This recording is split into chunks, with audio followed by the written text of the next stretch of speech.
Hi, everybody. Welcome to the ReRooted podcast here on Ram Dass's Be Here Now Network. I'm Francesca Maximé, joined today with the amazing and delightful Dr. Bruce Perry, MD, PhD, a child psychiatrist, a neuroscientist, the principal of the Neurotransmitter Networks, senior fellow of the Child Trauma Academy, and adjunct professor of psychiatry at Northwestern. He also wrote The Boy Who Was Raised as a Dog and another book on empathy. And his latest is What Happened to You? Conversations on Trauma, Resilience, and Healing with none other than Oprah Winfrey, on the New York Times bestseller, top of the list. Hi, Bruce. Welcome back to ReRooted. It's so good to see you. Hi, Francesca. It's always wonderful to talk with you. Thank you for having me.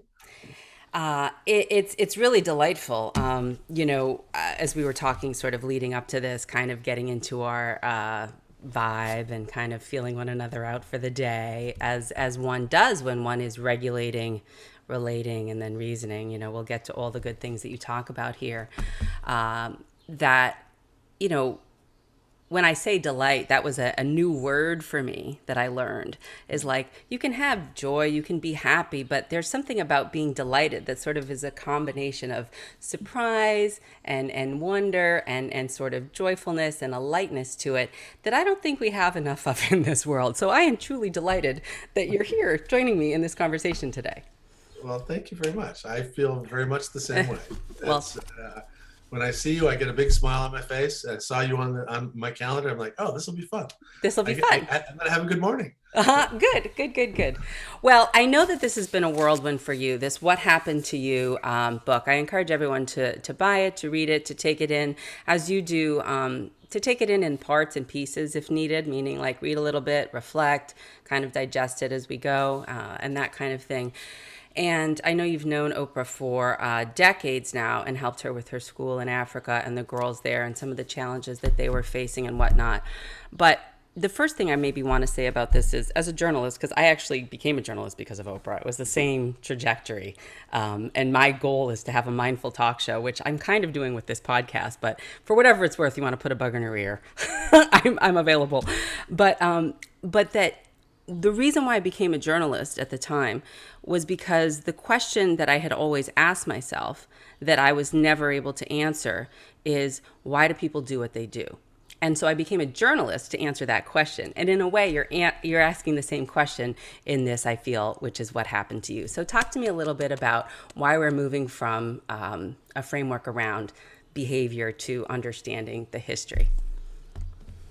Well, for those of you who are listening who know much about the trauma world, you probably know that term originated out of Sandy Bloom's clinical work group many years ago. And Sandy Bloom is a pioneer in our field, and has done some wonderful work trying to help all of us better understand the systemic aspects of how trauma impacts the way organizations work. And if you don't address that, it doesn't matter if you have really good individual clinical practice put in place in your clinic. You need to understand that people on the board and people that are your supervisors and people that are your clinical consultants need to have the same understanding and level of respect for you that you are attempting to have with your clients. So she's done some great work.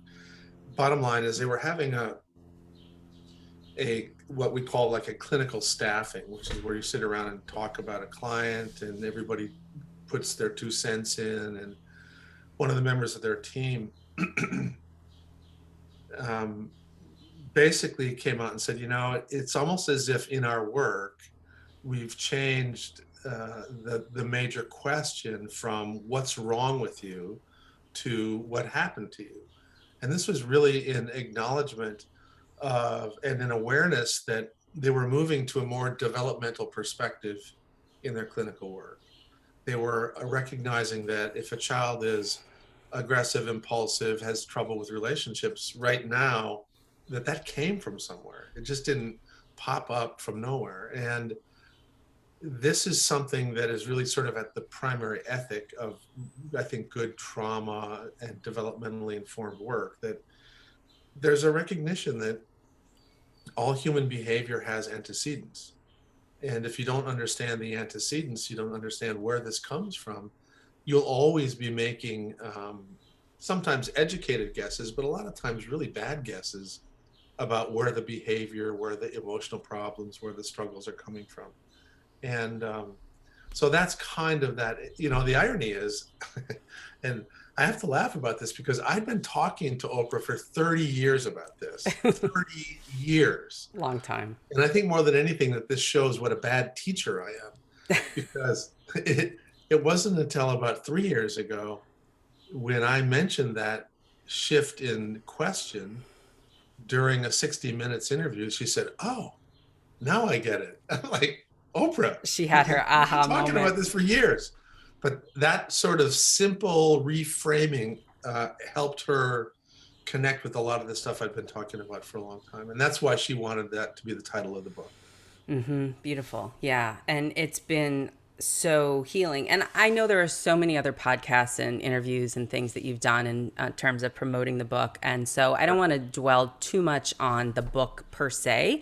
Right. Although I highly encourage everyone to read it and buy it and share it and maybe join a book club about it or create one and look up the neurosequential model and the Child Trauma Academy, certainly, and find some of the trainings that you offer, because I think, from my perspective as a somatic psychotherapist and a mindfulness student and teacher, and someone who comes from an interracial, multi-ethnic, background, one of the things the last time we spoke last summer about was, as it was the summer of the uprising, and it preceded the election here in the United States, and things like that. There was just so much social sort of turmoil and so much that had kind of come to a head, and that too has antecedents. And I feel like all of this history, it's connected to our individual and our collective nervous systems.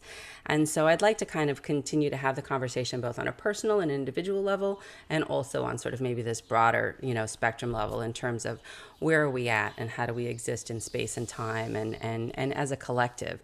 Because the one message that you say here loud and clear again and again is love and relationship is what's healing. And we live in a world, I think, sometimes where we're just reinforcing separation. Absolutely.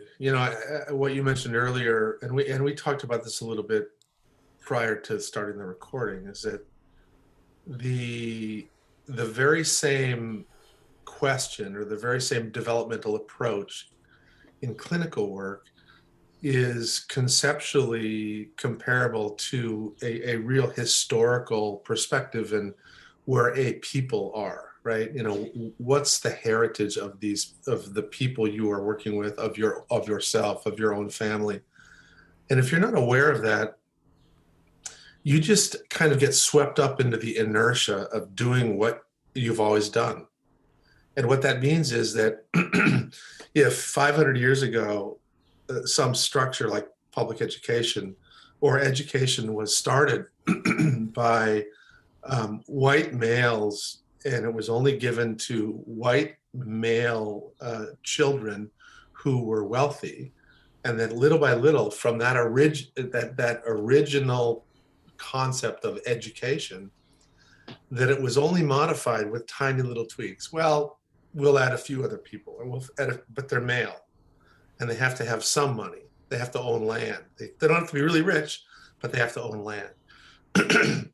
Excuse me. And then we'll add a few other people and a few other people. And if every few hundred years, every few generations, we make these tiny little tweaks, you haven't really changed education.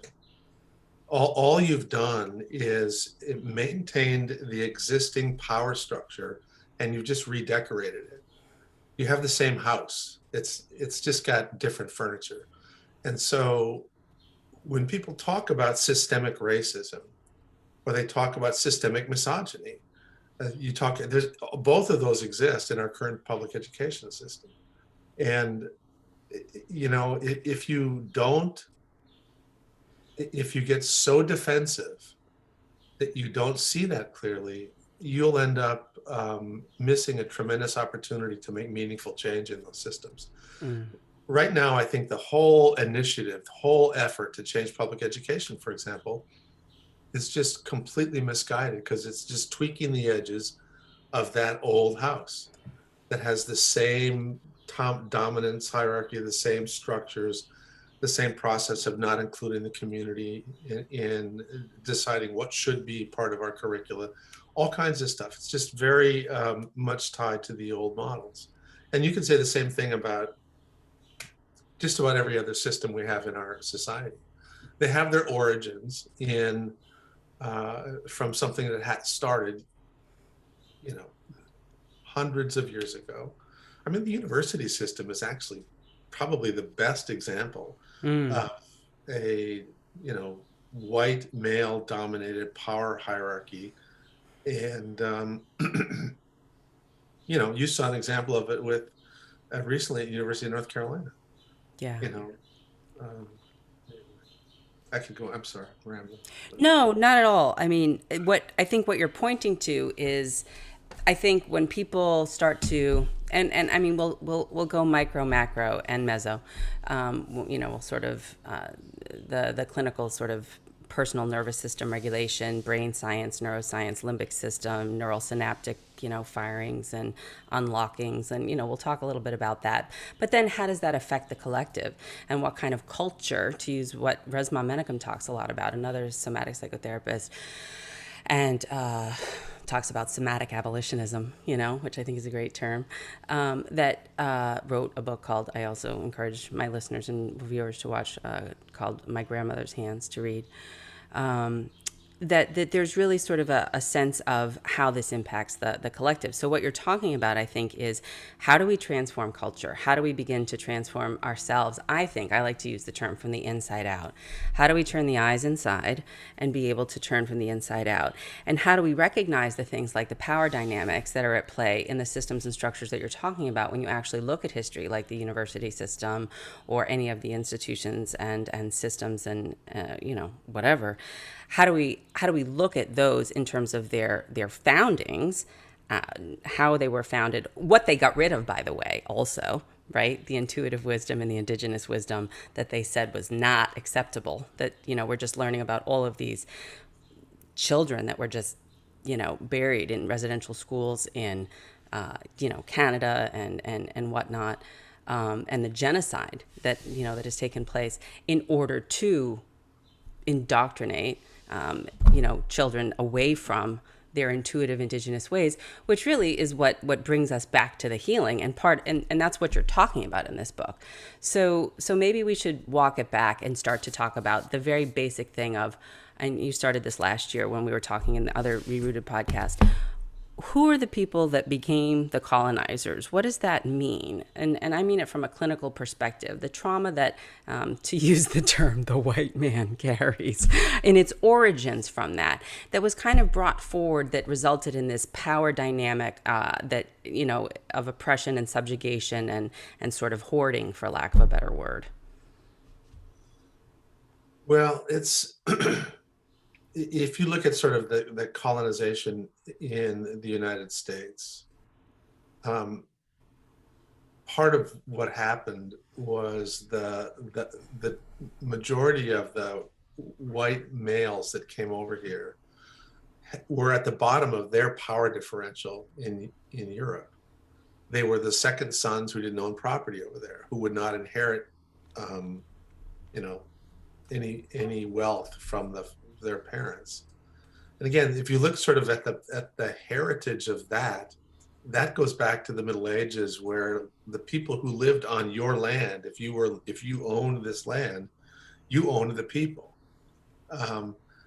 And just the carry forward of all of this stuff resulted in a lot of marginalized individuals that were at the middle and then at the bottom of a power differential.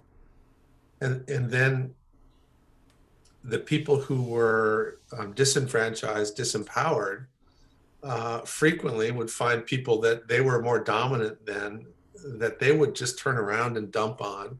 And, everybody hears the term, S flows downhill. That's basically what happens, is that the oppression flows down And it's an unfortunate characteristic of the human species that we tend to cluster and create an us and them. And so it is always in the consolidation of power for yourself. It's always in your interest to have an external marginalized people to basically coalesce your power. People will, it's been, through time immemorial. That's the model of gaining power, is marginalizing others. And that brings people to you. You organize them around some hateful view or belief, and you feed that to whatever degree you need to, by identifying, oh, this person raped one of our women, so let's lynch them, or this person, we can declare them a religious heretic, and then we can literally drive them out. We can seize their land, and can become wealthy. I mean, this is what happened with the Pope and King Philip in France. Decided to make the very, very wealthy Templars heretics, so they could kill them and seize all of their wealth. Right. This has happened all through history. If you know history, you know this dynamic of creating the other. And it's very easy to create the other for very concrete people if the other has a different skin color. It's a lot harder if the other has a different belief, because you can hide your beliefs. You can't hide your skin color. So the most convenient group of people always that you can marginalize to get more power is people who don't look like you, who don't talk like you, who don't dress like you. So there's some externally visible characteristic that you can exploit to consolidate power. And it happens all the time. I mean, it's happening, as we speak. That's right. I so appreciate your contextualizing this historically, and also, to talk about the nervous system of people. I mean, we talk about, Rick Hansen talks a lot about this, the evolutionary negativity bias, that we sort of tend to have based on our survival kind of instincts. And then they also talk about like a glitch in humans, if you will, around that to a certain extent. I don't know if you know what I mean by that. I see you kind of smiling. Do you get what I'm saying? Yeah, I do. So can you kind of maybe riff off of that? Well, there's a part of our brain that is, I kind of talk about it as this double-edged sword, that human beings are neurobiologically organized so that we are drawn to people, and we want to be connected to people. We want to belong.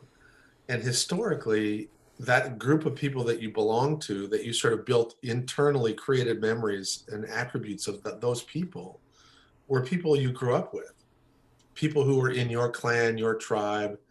And then historically, when you met somebody who had attributes that were different from you, your default tendency was to activate your stress response. And that, again, we talk about this in the book, and I've talked about this before, is that if you envision the brain as this upside down triangle, and the top is the cortex, which is where you do all of your complex, abstract thinking, and good problem solving is all the Executive product. functioning. Executive functioning, exactly. And this part of the brain, though, is exquisitely sensitive to stress. So even minor stressors like getting hungry or being sleep deprived, you'll start to shut down your cortex. And I think everybody who's listening can think about a time when they were like worn out and tired and sleep deprived, and then they snapped at somebody, or they said something that was stupid that they wish they wouldn't have said earlier. But that part of the brain is very, very sensitive to stress. If you couple that with the fact that your brain is a very defensive organ, its primary intention is, I mean, there's really kind of three things. Is that we sort of talk about the prime mandate, is the prime directive of the brain. It's one to keep you alive, Um, the other one is to help you procreate. And then the third one is to protect the dependents in your clan. So Hmm. there's these three things, and they're all neurobiologically interrelated, but you're exquisitely sensitive to any cues that suggest that you're under threat. Um, and historically, the major predator of human beings has always been other human beings. So when Right. you meet people who are not like you, or have attributes that are unfamiliar to you, the default response is to shut down, is to activate your stress response, which will shut down part of your cortex. Hmm. So instead of becoming more abstract and inclusive and thoughtful and reflecting on the past or anticipating the future, you become more concrete. You become more categorical. You become much more vulnerable to very simple linear explanations like those people are bad or they're subhuman or they're not good because they do A, B, and C. And if there is somebody who wants to exploit that, then there's a hateful belief that gets coupled to that default physiology. And this is kind of what makes human beings exquisitely vulnerable to being polarized into an us and them. And this happens within organizations. It'll be the frontline workers or so those people in administration Right. or those people in IT. It happens in professional organizations of oh, those CBT people, they don't understand the body, and oh, those people, they don't understand CBT. They don't believe in evidence. Whatever. There's just weird polarization things that happen that are all kind of inaccurate when you sort of boil them down. But it can get to the point where these people will not even sit down with each other and listen to each other. And when that happens, then you start to get more fragmentation, more polarization, and mythology builds up around those people. And The and it other. can, yeah, the other. It can lead to generations of separation. And that's happened in the U.S. around race. It's happened in the U.S. around, it's happened all over the world around women. Um, you know, so I keep going on. I'm sorry. No. I keep going off on tangents. I'm sorry. No, not at all. I asked you basically about, no, it's beautiful what you're sharing because I think you're contextualizing some of what's happening at a larger level in terms of the brain science behind it. You're a neuroscience and a psychiatrist, and you work, on the developing child's brain. You've studied it for decades. You know about the way in which this is an inside out job. And also, you've looked at the history and you've studied all of that to be able to contextualize this isn't anything new. And what I had pointed to was our evolutionary negativity bias. I mean, if you look at, I'm also a couples therapist. So when you look at John Gottman and all of his research, or the Gottmans, his wife, they're looking at the way in which, you do, I think the ratio is what, 5-1 or 10-1 of positive to negative compliments that you're supposed to give. And in my model with Terry Real on relational life therapy, we talk about cherishing, mutual cherishing, and living relationally is living as the we. And, Dan Siegel talks about the we, the me, and the we, So we're all pointing to the same thing about how is it that I can get triggered in my brain, my cortex can go offline, we flip our lid, so to speak, and then using the mindfulness piece, which is just sort of one model of doing this. There's a million ways you can do it, that you pause so that you can get back into your regulation of your nervous system and that your brain can basically calm down and you can find yourself again. When you say, you lost your mind, yeah, you did. Right. Right. See, it's interesting, Francesca. We were talking earlier about sort of the Maori way that I was writing about, but similar elements I've seen in so many other indigenous groups. And the thing that's so fascinating about that is that, related to what you're talking about, is that when any individual or group of people are sort of cortically partially shut down, their decision making will be much more concrete, won't be very abstract. It won't be as good as it will be when people feel regulated.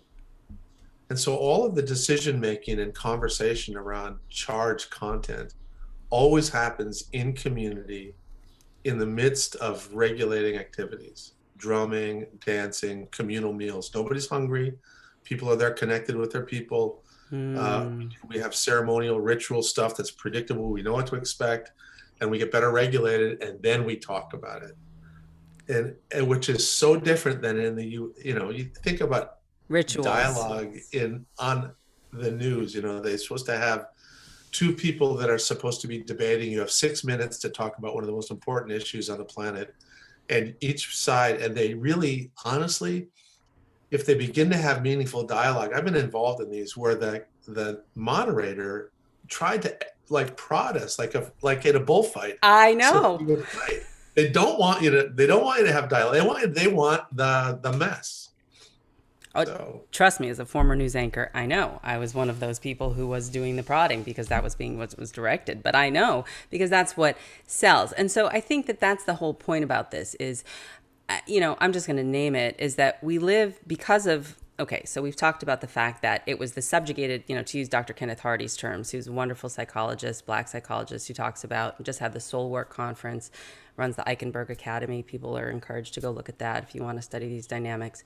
But his terms are the privileged and the subjugated. So you had the privileged in Europe that had the subjugated second sons that had no inheritance, that then wanted to lord over those who had even less than they did, that brought those practices here to the United States and went forth in the world through the doctrine of discovery, through manifest destiny, through all of these sort of, land grabs and everything, enslavement and genocide, and then decided that they were going to be entitled and set up institutions that, well, now I get mine. This is my opportunity, essentially. all And right. that, right, and that this lives in the nervous system of our inheritance as a country, but as our inheritance as individuals, and that it then gets borne out in the institutional policies that you're talking about when it comes to universities and academics and whatnot. So where do we begin in terms of naming this? Sorry. No, no, no, no. I jumped on you. I didn't mean to do it. But No. it's the thing that's so important to know here is exactly. I'm just going to rephrase what you just said. If you if you're a child growing up in a system like that with parents and neighbors and schools that have those same beliefs, and that's all sort of surrounds you, you literally grow up, like you said, with a neurobiological set of systems and biases that fit perfectly back into that and perpetuate that structure and that system. So you grow up believing that you have certain things are your right, and a lot of the rights you have as an American citizen is the right to go out into the woods with a gun and kill an animal if you want to. And we've been hunting for years. It's part of my cultural heritage, whatever. And that's so different than if you grow up. The predominant ethic, if you're a young Cree boy growing up in northern Canada, is not that you have a right to take from the land. You have an obligation to care for the land. That's right. You have an it's not like it's your right, like it belongs to you. It's like, I am a caregiver. I need to protect the land. I need to only take what I need. And it's a whole different sort of worldview. And I think, Francesca, the part of what's going to have to happen is that there are a lot of really smart, bright, caring people in our country, but I think that we've got blind spots. Yeah. And I do think that the first step in this sort of inside out transformation is being able to clearly articulate some of these things in a way that doesn't feel so defensive. It doesn't elicit a defensive response. And honestly, that's kind of what we were trying to do in this book. I mean, we know that we touched on a lot of things that were highly, I mean, I use some of the responses on Amazon. You can tell that I touched a few, Touched a nerve. yeah.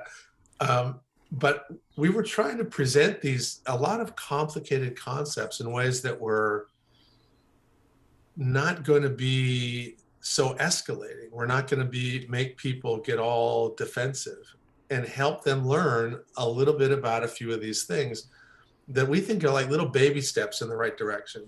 I think that awareness is part of the primary process that will lead to change.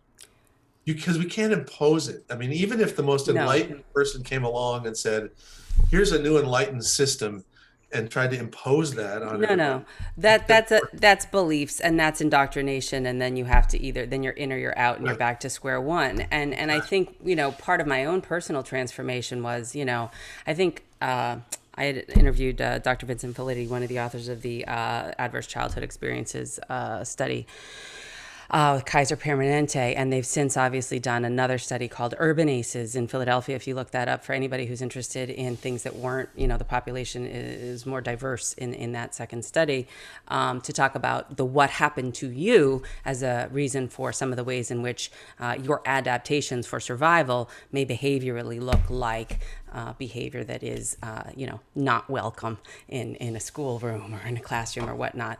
Mind you, forgetting that the schoolroom or the classroom isn't actually set up particularly for learning, but rather for indoctrination and subjugation. But that's another part of the story that you know all too well. But that this what happened to you piece is sort of part of my journey around understanding, okay, my ACE score when I figured that out was like a 4, I think, which is kind of high. Not as high as they can be, but certainly like kind of helped me understand that like, okay, so there's some stuff going on here that like happened to me that was like preceding me.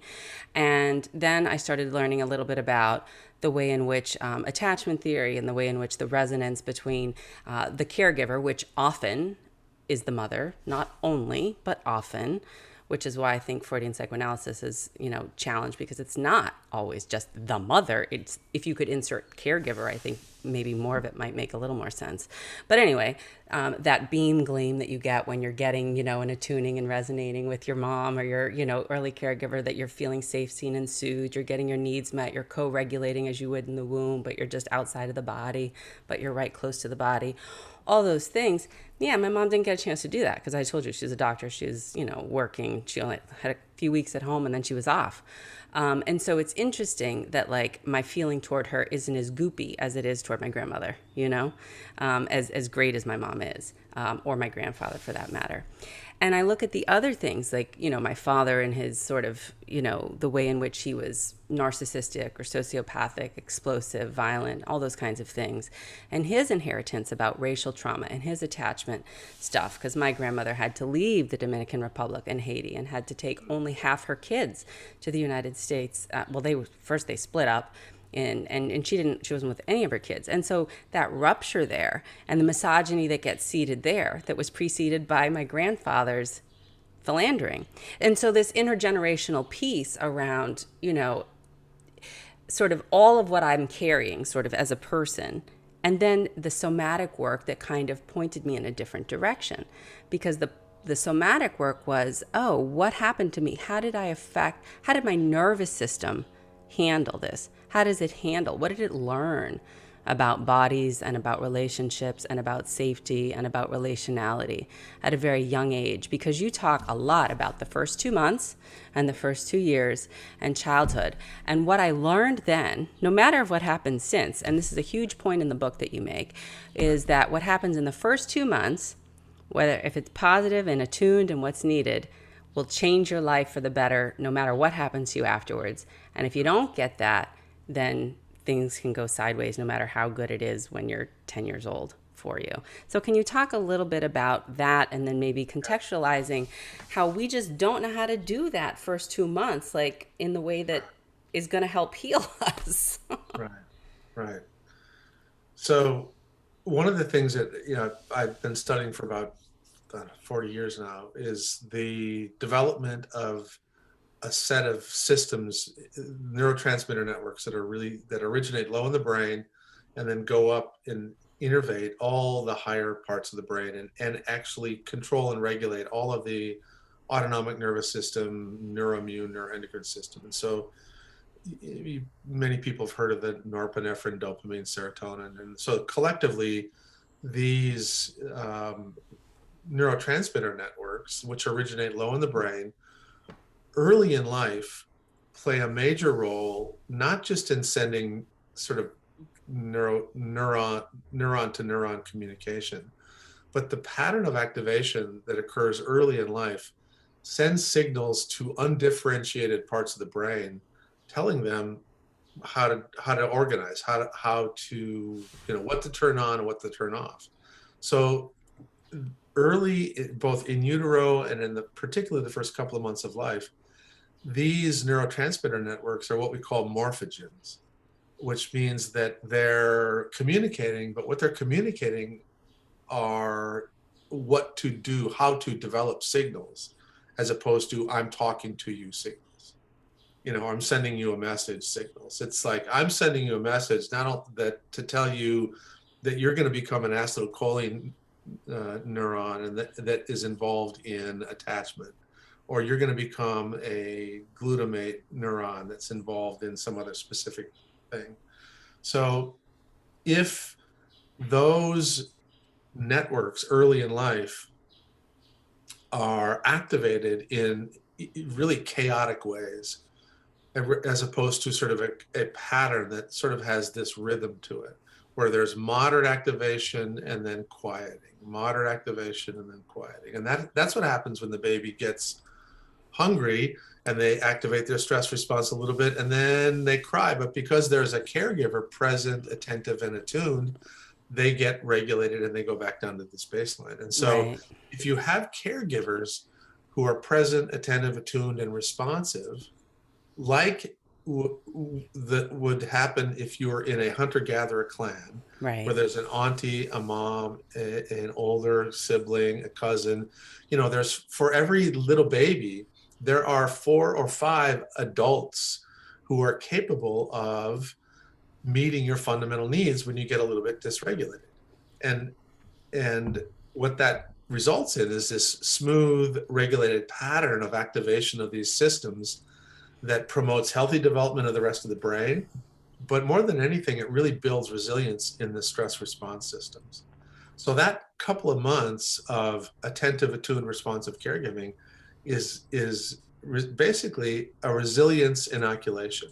Right. It's like getting an immunization for resilience. Now, here's what we do in our society. Rather than having 4 or 5 people around to distribute these responsive caregiving interventions, we've got one isolated caregiver who may have other young kids, she's living away from her own extended family, and she's not well connected yet to neighbors. And Right. so, and we've got a world where it's like, well, you have your own apartment. I don't want to get in your, in your stuff. I don't want, it's your thing, you That's do. right. So here's this young person who's supposed to be taking care of the needs of all these kids on her own. And that's never, ever supposed to happen. Right. And now at least 1/3 of the households in the US, that's the way parenting is. And, Right. you're on your own. Right. And Right. it's exhausting. And I don't care if you're Mother Teresa and you have the stamina of, like a great athlete, it wears you down. And there's just no way that you can be everything for every kid in every moment. And so these kids get cared for, but the pattern of activation and regulation is different. And there'll be longer periods of crying a lot, and they'll be harder to soothe, and it's more herky-jerky. And that leads to a more vulnerable child. Right. More vulnerable in many ways, behaviorally, sort of physically also, like Exactly. in terms of illness and in terms of predisposition to social determinants of health, so to speak. Right. And Francesca, the point you made about the body, the whole feedback from the inner world, where the infant is trying to make sense out of her own body. It's like, if it's confusing, if it starts to be rhythmic, like every time I feel this sensation, this is that I later on understand is hunger, then somebody comes and warms me and holds me and rocks me and then meets my fundamental needs. Or does somebody come and basically prop me up in a baby chair and sticks a bottle in my mouth so that sensation goes away, but I don't feel anything on my body? That's right. That's a whole different experience than being completely embraced in the warmth of skin to skin contact from the mom. Right. And so the more we compromise the life of these young parents, the more we don't support them, the less they're going to be able to create these sort of sensory embodied experiences, these somatosensory baths that literally build in this total body experience of health. That's right. Skin contact, as you know very, very well, it causes just huge releases of wonderful hormones like BDNF, brain-derived neurotrophic factor, that is good for the brain, but it's also good for all the rest of the body. And so you're meeting the fundamental, this fundamental calorie need for the baby, but there's a somatic need that is going to become ultimately an emotional need that's Yes. not being met. That's right. It becomes a relational need. It's the difference between doing a task, feeding the child, and being with the child in a way that also includes feeding. And I think that that's sort of your whole point is, that we're healed in relationship and love is healing. You got to go at 11. No, no, no, no, You're no. okay. I Okay. just wanted to make sure that. No, you're good. Okay. All right. As long as you give me a Yeah, signal. I'm good. You know, that this idea of and I think it's so unfair because we've been fed the myth through capitalism and hoarding, or entitlement or subjugation or whatever you want to call it, of the rugged individualism and the nuclear family. And we've been, it's been used as a bedrock, in the sociopolitical context of sort of inviting in more consumerism, and the media is part of that in terms of all the things that you don't have that you can now buy, which isn't actually what helps us get more regulated and be more balanced. And it may help alleviate certain things, just like the medical model. In many ways, we need people who can be good surgeons, and we need people who can who can build an airplane safely. But that kind of engineering, that sort of cortex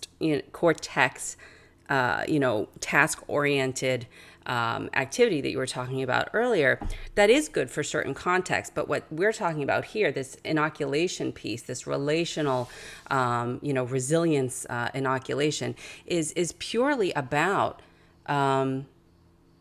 just being. The doing is coming in a way, in part with or after the being with. Right. And we put everything on the doing. And I think that's such a shift in people's thinking, because we are time starved in this society. But that grind is we're almost like kneeling at the altar of the grind in this country, and we're given rewards for it. Social capital. People say, "Oh, you Well, work so see, hard." honestly, if you think about the system, I'm not saying an individual, but the system, like all biological systems that develop, they develop all kinds of mechanisms to maintain themselves. Yeah. If people actually had moments where they were fully reflective, they wouldn't live the way they live. See, and which means that the whole system would unravel. That's right. Capitalism would unravel, materialism would unravel. And so oddly enough, there are all kinds of things like that, consuming time, overworking, keeping people sleep deprived. It keeps them like this. And then when people go on vacation and they take a couple of weeks off and they're in the woods and they walk, they're like, why do we live this way? Do I need a house this big? Why don't we do, I want to live a different way. And Right. then vacation's over and they go back to work. Right. But people get caught in traps, and the trap is when you're in the midst of this consumeristic mindset, you want a bigger house, and so you get a bigger mortgage, which means you can't quit your job. Right. People don't learn to save. You can't move if it's the amount of these are all interactive, dynamic traps that we get caught in this modern world. And I think honestly, until we have a certain critical mass of people who learn the skills you have, Francesca, to sit back. Well, no, seriously. Learning. Think about how hard it is, right? Yeah. You've been intentionally trying to be more mindful, to sort of think about, how do I get out of the rat race that I was in into a more meaningful set of activities? It takes time. Yeah. It takes support. It takes a community. And there's a lot of people that are like, living in, I don't know, Dickinson, North Dakota, and they don't have a big community of people who are going to help them do that. Right. And so they just think about it and then they go watch TV. Right, right, right.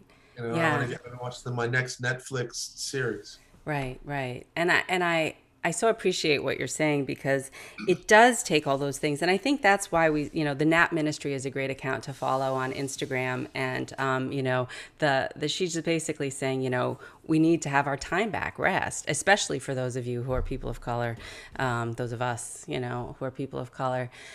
Take your time back and rest and reflect and enjoy. And when we talk about another, really visionary thinker and poet, Sonia Renee Taylor, who wrote a book called The Body is Not an Apology, a wonderful, wonderful teacher, is also talking a lot about how when we talk about abolishing the police or, those kinds of things, reimagining new systems, we're talking about that place of creativity and that place of, possibility and that place of not being stuck in that narrow band of sort of the hamster wheel, and that you can't do that unless you feel safe. And I think that a lot of times people feel safe when they get to the vacation and they get to a place that's landed.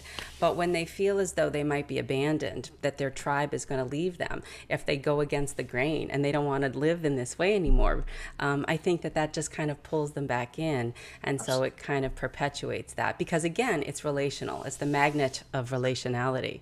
Exactly. And in your tribe, you know, for many people who work, the people who comprise their clan for a big part of the day are the people they work with. Right. And then they have some time at home. I mean, everybody, I think the issue of time and the lack of reflective moments is really probably one of the most important things to address. It's so interesting because as you're saying that, and you mentioned me that I've been doing work, I remember my first work on myself, if you will, for whatever you want to call it, self-reflection, took time to do a retreat because I was afforded financially the opportunity to go and I had the time to go and, all those things. And the people at the retreat center were kind and took care of me. But I remember, until I sort of had my aha moment, as Oprah would say, which is when I don't know if I told you I was put in jail about 5 or 6 years ago because I didn't use my directional and I didn't take a breathalyzer. So it's an automatic overnight. Oh. And I was in jail for 12 hours or 14 hours or 16 hours or whatever it was with a bunch of other women who who had been there before, and I had not been there before. And I woke up the next day and I never drank again.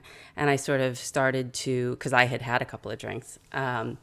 And I had always, that had been sort of my self-medication piece around, trying to figure out how to quell the pain.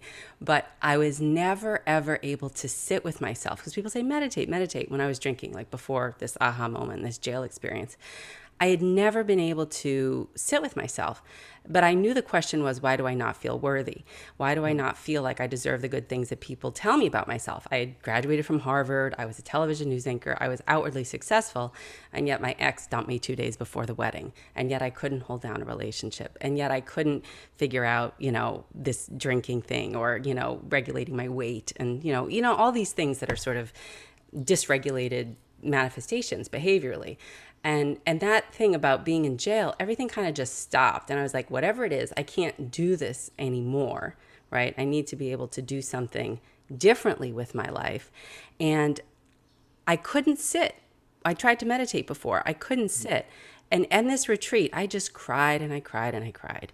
And I just remember I was sitting, but I was sitting in community. I was sitting at a retreat. I wasn't sitting by myself.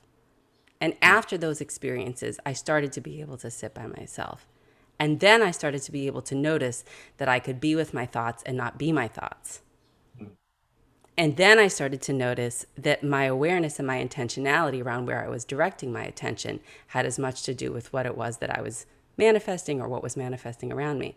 And so these things kind of clicked into place very organically. And I was just as afraid of being by myself and sitting with myself and my thoughts as any of my clients are today. And I will say that being able to be with it and knowing that they're not going to eat you, even though it feels like you're going to die, because that's the way I felt before, is a huge piece to this portal, I think, of what you're talking about, is giving yourself the space to be contemplative. But you can't get there if you're stuck in shame, and the shame is a false narrative about who you really are. Right. And you're continually getting messages about that. I mean, you're not the right size, you're not the right skin color, you're not smart enough, there's always somebody better than you, whatever. Whatever your sense of self is built around, whether it's sport or school or good looks or whatever, you're just not enough. No. You're always going to get that message. And, I think, I think part of what this is where excuse me. Yeah. Have a drink. Okay. Sorry. So, All right. one of the things that I think is so important just going back to what I said about the public education, for example, public education should teach children how to reflect. And one of the easiest ways to do that, and I do this with a lot of the people I work with and with myself, is that human beings aren't, and I don't mean any disrespect to people who like to sit and think, but human beings aren't meant to sit for very long periods of time. Human beings are meant to move. Right. So I think that if you learn how to be reflective while you walk, or reflective while you do some other motor activity, which a lot of people do, many, many cultures use dancing, for example, as their primary mode to get to sort of a certain trance-like state for certain cognitive things. Lots of people have discovered I can't remember who said it. I don't think maybe it was Einstein or somebody really smart said that any idea that you didn't get, any idea you got while sitting isn't worth a damn. You got to be in movement while you're walking. Mm-hmm. So I do think that it's, for those who are listening, who are wanting to, and like anybody, I mean, I think a lot of people probably have had the experience that you had. We're just sitting and, expecting your brain to kind of go to the right place and do the right thinking, and it's hard. But if you walk, particularly in a beautiful place, nature will take you where you need to go. Yes. And trust the natural world. Move in the natural world, and you'll find that you can get to certain reflective places that will be good for you. Right. And I think that that's something that we need to do more in school. We need to teach our children more about these things, because I think that if you think about the most valuable resource of our community are the people. And the unique part of each person, the creative part of each person, is in their cortex. And if we don't ever let them get to their cortex by feeling safe and regulated, we're sort of have this incredible untapped, unmined reservoir of creativity and productivity and kindness and goodness that we're not reaching. Right. So we need to think about how do we make our systems and our families and our communities safer, more regulating, more respectful, more imbued with sort of these attributes that we know can help unlock the cortex. And don't you think that starts from, at least for me, I think if you can do that for yourself, if you have a capacity to be safe with yourself and feel safe with yourself, if you have a capacity to be kind to your own self, if you have a capacity to recognize the fact that, yeah, I don't look like Gwyneth Paltrow and I never will, and that's okay. Or I don't look like, or I don't, I mean, I'm just, throwing shit out there, but and I whatever it is. And or that yeah, I did hurt somebody's feelings. I did make a mistake. I did get arrested. You know what I mean? I did get fired from this job. I these things did happen. But I'm okay. There's still inherent self-worth. And from that place, I can be in relationship with being present and acting with discernment and wisdom and kindness and compassion in the moment around my cultures and communities that I'm a part of. But I feel like it's really hard if I'm inside fighting with myself all the time, saying I'm not worthy. I mean, you talk about in the book about going fishing for walleye with your dad, and you had that nice resonant kind of, beingness. I mean, Right. fishing is a perfect meditative, co-regulating Right. activity, right? Yeah. Yeah. That those things seed your capacity to be kind to yourself. You know, you have warts, you know, we all have warts, but you're Yeah. like not sitting there like, you know, flogging yourself with it. Well, I don't know, maybe you are, but Well, I was just going to say, don't, it's, you just never know somebody's story, right? Eh, mm, I mean, the older I get, the more I realize that everybody's hard on themselves, you know, and the only people who aren't hard on themselves should be harder on themselves, you know, the narcissists, you know, right. and it just, I think, here's the thing that I think is really important. So much of a person's sense of worth, and this is just because of the way we're built, this is the way human beings are built.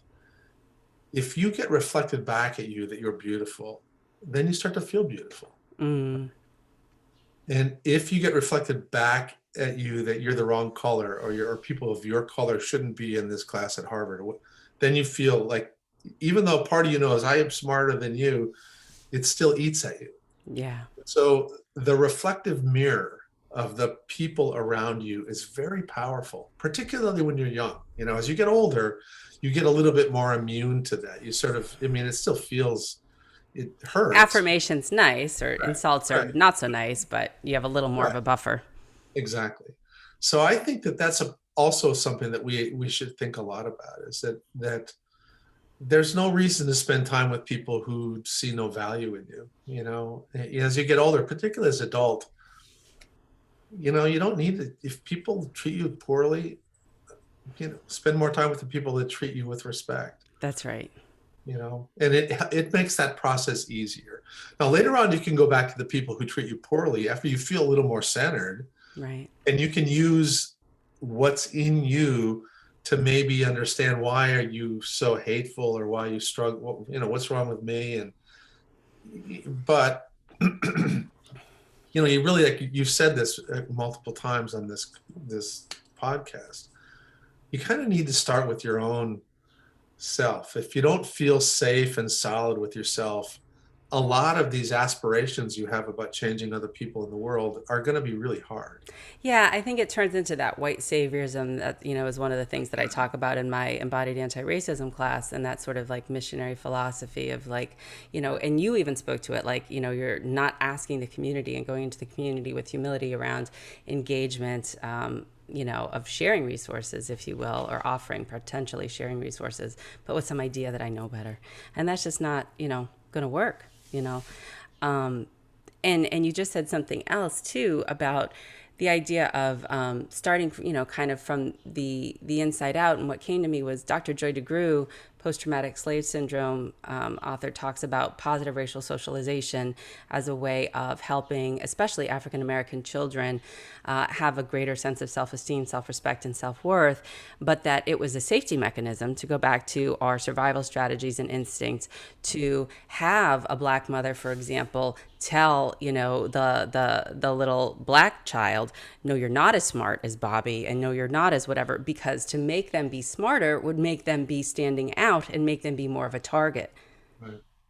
And so Right. these things are, you know, inherited traumas, and to heal that, you know, to your point, getting some of that affirmation back, getting some of that kindness back, and having that reflection back is part of what I think can be the healing. That's what she talks about.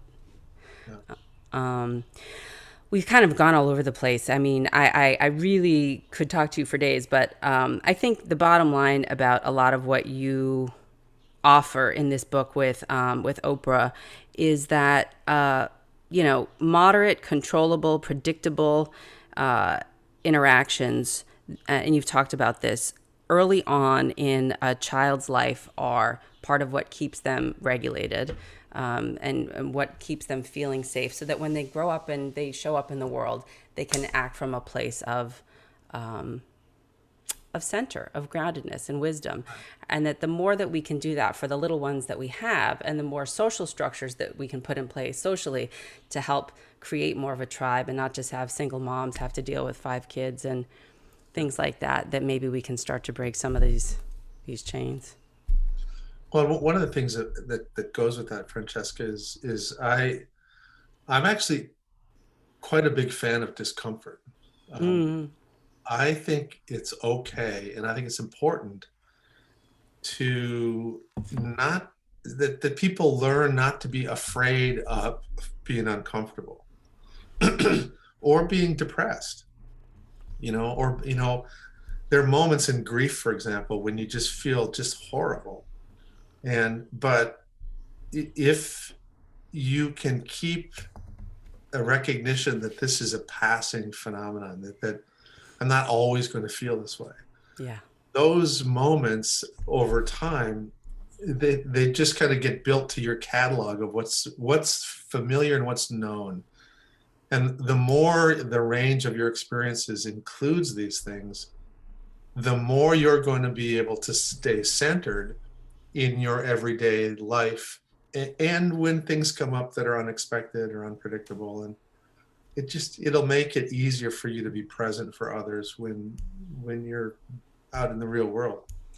But I think that right now, so many people around parenting and even around their own lives as they get older, particularly as they get older and they don't have, and when we're not being forced to do things that are new, we choose to only do things that are comfortable. Yeah. We choose to only spend time with people that look like us. We choose only to eat food that we know what's going to taste like. So these little moments of exploration, of daring, of trying to go hike someplace where you've never been before, all of these little things where you stretch yourself a little bit. The I growing think edge. Yeah. they're important for your brain. They're important for your heart and your soul. And I think we need to, from the moment children are young, we need to help them be okay with a little bit of discomfort. You go on a hike and you're gonna get rained on. It's okay. You don't run back to the trailhead. You just learn how to hike in the rain. And Right. and it can lead to different experiences. I told you I saw two long hikes I've been on this last week where I saw a bear. Right. One was, and I was on a national park trail. I don't know if you've ever been to a national park. They're just packed right now. So at the trailhead, there must have been 500 people. Wow. And half a mile in, there's 100 people. 1 mile in, I saw maybe 4 or 5 people, 6 people. Started to rain like crazy, and everybody left the trail. And I kept hiking, and it got rained on for like 4 or 5 miles. And at 5 miles in, mother bear and her cubs just come down on the trail, and I had this great moment, which I would have never had if I had. It was an uncomfortable hike, Sure. but I had this moment of delight in Yes. seeing this beautiful bear and her cubs. That's right. And I love that. And I know that that's part of your, being in nature. It sounds like, we haven't talked about if you have spiritual practices, but I'm making the assumption that being in nature is one of your spiritual practices, if not the practice. It is. It is. Yeah. Yeah. And from a mindfulness perspective, the fundamental teachings are nothing is perfect, nothing is permanent, and nothing is personal. And I'm paraphrasing Ruth King, but these are the core mindfulness teachings. And so to say that this is a passing emotion, or like, again, Dick Schwartz with no bad parts, that the internal family systems model, that all emotions are welcome. It's just that, mindfulness teachings tell us that there are certain things that we prefer, that we like, that we want to gravitate towards, that we're greedy about, certain things that we're aversive towards, which is, we're hateful about, and certain things that we don't give a damn about, that just sort of pass us by, that don't really, register on our radar because they don't impact us or our perception in any particular way, because we're not programmed to be sensitized to them as a threat or as something that we need. And that when we're overcoupling to somatic experiencing language, that our preference with the experience, and we don't have the neutrality or the equanimity in mindfulness language around what it's like to be with the experience, to kind of be the witnesser or the observer or the, in focusing language, accompaniment to the experience, that we end up getting so garbled and caught up in our preference for or against with the idea that we dislike it, and then with the belief, which is the hardened thought around it potentially being permanent, and then we just run, as opposed to, or as you say, we freeze, we fly, but really we want to flock, which is one of the things you talk about in our book is to connect.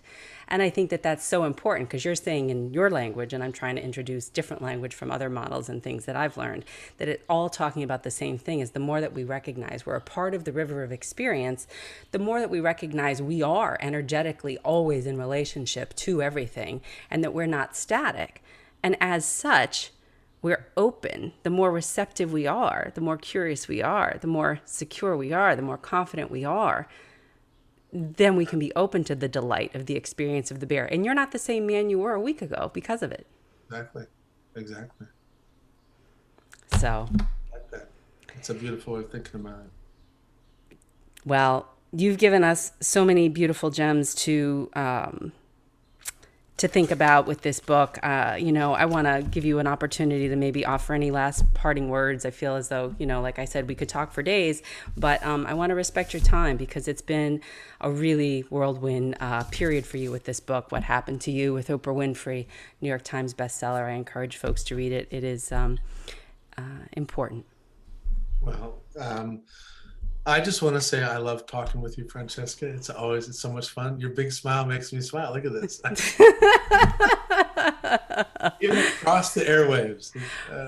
Well, one of these days we'll talk about poetry too, and we'll talk about, writing and stuff like that. And maybe how creatively, like you say, walking. And I also want to put a plug in for walking meditation. You don't have to sit there. A lot of practices encourage walking meditation and Tai Chi and, those kinds of things. Aikido can be a form of healing also. But What Happened to You is the book. Dr. Bruce Perry is the author and the guest today on the ReRooted podcast. You can learn more about him by Googling his name, Dr. Bruce Perry, the Neurosequential Model, or the Child Trauma Academy. You can take some of the trainings that he offers. You can find more about me at MaximéClarity.com, MAXIME, Clarity, CLARITY.com. I will be offering another embodied anti-racism class coming up in the fall of 2021 through the Copper Beach Institute, and the Wisdom School through Embodied Philosophy is offering on repeat the class that I offered in the spring of 2021 on embodied anti-racism. For anyone who wants to look at sort of interrogating both the social components and the somatic and neurophysiological and neurobiological components of what it takes to kind of transform ourselves and potentially society from the inside out. It's kind of a big. Lose that aspiration. I don't know who said this was a good idea to try, but I'm trying. Don't lose the aspiration. Be hopeful. All right, Dr. Bruce Perry.